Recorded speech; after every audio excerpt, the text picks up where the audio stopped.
এই আমাদের চিৎকারের মাধ্যমে আমার মেয়ে পুলিশের পাশে দাঁড়িয়ে রাস্তায় ছবি আঁকছে, উই ওয়ান্ট জাস্টিস লিখছে, রেলিংয়ের উপরে বসে থাকছে, হাঁটছে মিছিলে, পারফরমেন্স করছে, ওর পুলিশ নিয়ে কোনো ভয় নেই।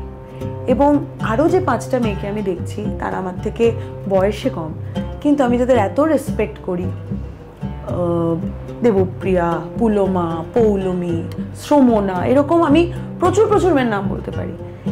এদের দেখে না আমি সাহস পাচ্ছি।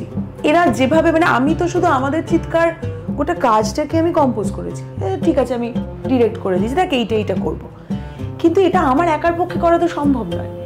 আমাকে যদি 5 জন, আমি যদি সমমনস্ক সাহসী মানুষ না পাই, এটা আমি মানুষের সামনে গিয়ে করব কি করে? সেখানে সবসময় যে আমরা খাবার পাচ্ছি সেটা না, লোকাল ট্রেনে উঠে যখন করছি, যেটা তুমি বললে ওয়াশরুমের অসুবিধা, অনেক কিছু, কিন্তু এটা আমি একা ভাবলে হবে না, তারাও সমান এফর্ট দিচ্ছে, এবং আমি বলবো তারা আমার থেকে বেশি এফর্ট দিচ্ছে, আমার থেকে বেশি সাহসী। শ্রাবন্তী তুই চলো এখানে করি, আচ্ছা আমরা কি স্টেশনে করে ফেলতে পারি বৃষ্টির মধ্যে? হ্যাঁ বৃষ্টিতে ভিজে যাবো, কোনো ব্যাপার না।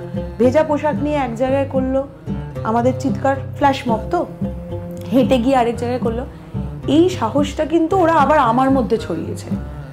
আমি একটা বীজ পুঁতে দিয়েছি, সেটা গ্রো করছে, কিন্তু সেটা ওই একটা গাছের মতন যদি দেখি, সেই গাছের যে ফলটা সেটা তারা ধরাচ্ছে, এবং সেই ফলটা আমিও খাচ্ছি।